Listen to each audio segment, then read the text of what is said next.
हमारे साथ जुड़ चुके हैं राशिद अल्वी, कांग्रेस के वरिष्ठ नेता। राशिद साहब, आप लगातार राजनीतिक खबरों पर नजर रख रहे होंगे, किस ढंग से बयान, किस ढंग से बातें आ रही है। राहुल गांधी को रोम पुत्र, सोनिया गांधी को इटली की मम्मी, और आज कहा गया कि मराठा राष्ट्र की बात भी अगर कुछ मराठी नौजवान करें तो हमें कसूरवार न ठहराना। हम तो मानते हैं कि एक तरह से संकेत और धमकी है कि देश को बांटने तक की हद तक धमकी दे रहे हैं राज ठाकरे। राशिद साहब, क्या कहेंगे आप? हाँ, बिल्कुल आप ठीक कह रहे हैं। उनके इस बयान का यही मतलब है कि देश को बता दें हम कहां तक जा सकते हैं। ये बहुत दुर्भाग्यपूर्ण है।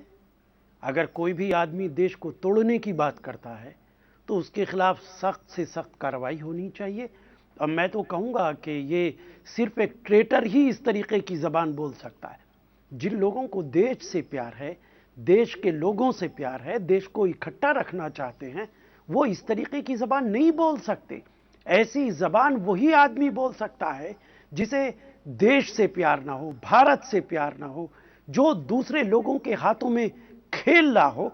राजनीति तो हिंदुस्तान के अंदर तमाम राजनीतिक दल करते हैं। सही कह रहे हैं राशिद अल्वी साहब, आप सही कह रहे हैं, लेकिन यही बात आ जाती है कि सरकार और सिस्टम और व्यवस्था यहां क्या कर रही है, कानून के हाथ क्यों बंधे हैं? क्योंकि आपने कहा कि संविधान के दायरे में रहना चाहिए, करना चाहिए, कहना चाहिए। ये बात तो हम यहां बैठकर कह रहे हैं, कहना चाहिए, करना चाहिए। अब सवाल उठता है, आप जिस पार्टी के नुमाइंदे हैं उस पार्टी की सरकार है महाराष्ट्र में, तो एक सवाल बहुत बड़ा है, चाहिए की जगह करते क्यों नहीं है? आखिर ये कैसे हो रहा है कि इस तरह से देश को बांटने जैसी हद तक बयानबाजियां हो रही है और सरकार चुप्पी साधे बैठी है?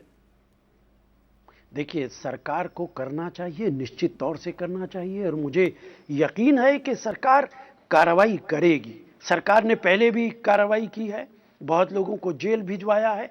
लेकिन यहां दो अलग-अलग सवाल है, चाहे वो हमारी सरकार हो या किसी और की सरकार हो। यह मुमकिन है, अगर सरकार काम नहीं कर रही है, आप उंगली उठा सकते हैं, सवालिया निशान सरकार पे लगा सकते हैं। लेकिन इसका मतलब ये हरगिज नहीं है कि कोई भी आदमी खड़ा होके इस बात को जस्टिफाई करे कि सरकार अगर काम नहीं कर रही है तो ये बात ठीक हो रही है। यही राशिद साहब, आप जो कह रहे हैं सरकार काम कर रही है, यही बात मैं विनय कटियार साहब से पूछना चाहता हूं, क्योंकि विनय कटियार अभी सरकार पर सवाल उठा रहे थे कि सरकार की जो जिम्मेदारी निभानी चाहिए वो नहीं निभा रही। कटियार साहब, आपने सुना राशिद अल्वी, कांग्रेस के नेता, वो कह रहे हैं सरकार अपना काम कर रही है। क्या आप संतुष्ट हैं? अगर सरकार काम कर रही होती, अगर 5 साल तक एनसीपी और कांग्रेस की सरकार ने सख्ती दिखाई होती, तो क्या आज राज ठाकरे इस हद तक पहुंचे होते? क्या राजनीति इतना आउट ऑफ कंट्रोल होती? विनय कटियार साहब,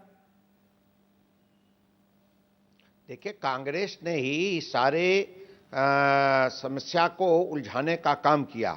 वहां की सरकार इसके जड़ में है, इसके कारण से ये लोग ज्यादा रिएक्ट कर रहे हैं।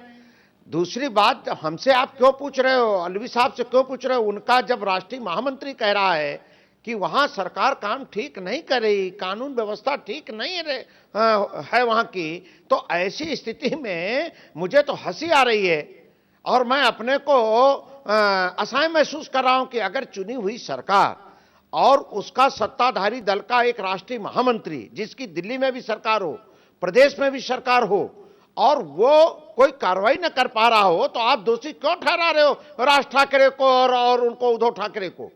क्योंकि सबसे मूल तो दोषी कांग्रेस है।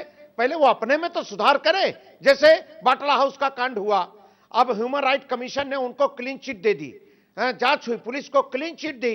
लेकिन अब वही बड़े सम्मानित नेता, जिनको मैं बड़ा भाई अपना मानता हूं, दिग्विजय सिंह जी चले जाते हैं उसके घर में, जो अभी परसों पकड़ा गया, यूपी के एसटीएफ ने पकड़ा, वहां जाकर के बयानबाजी करते, उसकी न्यायिक जांच होनी चाहिए। मैं पूछना चाहता हूं, जब देश का प्रधानमंत्री, देश का गृह मंत्री, प्रदेश की मुख्यमंत्री, सारे लोगों ने कहा कि इंस्पेक्टर शहीद हो गया, इनकाउंटर में मारा गया, आप अब ये कह रहे हैं उसकी नए सिरे से जांच होनी चाहिए। जी कटियार साहब, माफ करें, बीच में रोक रहा हूं क्योंकि हम विषयांतर हो रहे हैं। जाहिर है आप जो बात कर रहे हैं वो भी हम लगातार सुबह से दिखा रहे हैं कि आखिर आज कांग्रेस को आजमगढ़ में जाकर इस जुबान में क्यों बात करनी पड़ी। दिल्ली में बात करते हैं तो मोहन शर्मा की बात करते हैं, आजमगढ़ में बात करते हैं तो किसी और भाषा में बात करते हैं। इस पर भी हम बात करेंगे, लेकिन एक बार फिर से चलते हैं बागीश श्रीवास्तव के पास। बागीश जी, जो चिंगारी महाराष्ट्र से उठी है उसका असर पूरे देश में है। शिवसेना और एमएनएस को छोड़ दें तो बाकी बाकी सभी राजनीतिक दल, सभी संगठन, करीब करीब पूरे देश की जनता मान रही है कि जो बयानबाजी हो रही है, जिस तरह से आग लगाने की कोशिश हो रही है, वो सही नहीं है। तो फिर आप लोगों को कभी भीतर से, राजनीति से ऊपर उठ के कभी अपने आप को नहीं टटोलते कि कर क्या रहे हैं राजनीति के नाम पर? नहीं, हम लोग जो कुछ भी कर रहे हैं बहुत सही कर रहे हैं। महाराष्ट्र नवनिर्माण सेना ने जो मुद्दे उठाए हैं, कानून के दायरे में, संविधान के दायरे में अपनी बात रखी है। और लगातार हम एक ही बात कहते रहे हैं कि महाराष्ट्र में महाराष्ट्र का भला होना चाहिए, महाराष्ट्र में रहने वाले लोगों को महाराष्ट्र के हित का सोचना चाहिए। लेकिन होता यह है कि विनय कटियार जैसे नेता अचानक सिर उठा करके खड़े हो जाते हैं, जिनका उत्तर प्रदेश में भी जनाधार खिसक चुका है, और वो महाराष्ट्र की बात करने लगते हैं। उन लोगों को तो कोई बात करने का अधिकार नहीं है। राशिद अल्वी किस अधिकार के साथ में महाराष्ट्र की बात बोलते हैं, मुझे तो समझ में नहीं आता है। राहुल गांधी जी बिहार में जाते हैं और वहां उनका दरभंगा में अपमान होता है, उनको बोलने से रोका जाता है, तब उन्हें अचानक याद आता है कि महाराष्ट्र की बात की जाए तो शायद उनका मामला हिट हो जाएगा। सिर्फ वोट की राजनीति करने के लिए ये लोग महाराष्ट्र का इस्तेमाल कर रहे हैं। इनमें से एक भी ऐसा नेता नहीं है जो महाराष्ट्र का हित चाहता हो, महाराष्ट्र का भला चाहता हो, और जो महाराष्ट्र का भला नहीं चाहता है उसको महाराष्ट्र पर बोलने का कोई अधिकार नहीं है, कोई हक नहीं है। महाराष्ट्र के बारे में सोचिए, महाराष्ट्र की समस्याओं का निदान करने के बारे में कोई उपाय कटियार साहब और राशिद अल्वी साहब, इनके निशाने पर आप दोनों जैसे, आप दोनों नेता हैं, क्या आप जवाब देंगे जो बागी शाश्वत आरोप लगा रहे हैं? देखिए, एक तो मैं इनकी ये गलतफहमी दूर कर दूं, महाराष्ट्र का इंटरेस्ट देश के इंटरेस्ट से अलहदा नहीं है। ऐसा मुमकिन नहीं है कि जो चीज महाराष्ट्र के हित में है वो देश के खिलाफ है, या देश के हित में है तो महाराष्ट्र के खिलाफ है।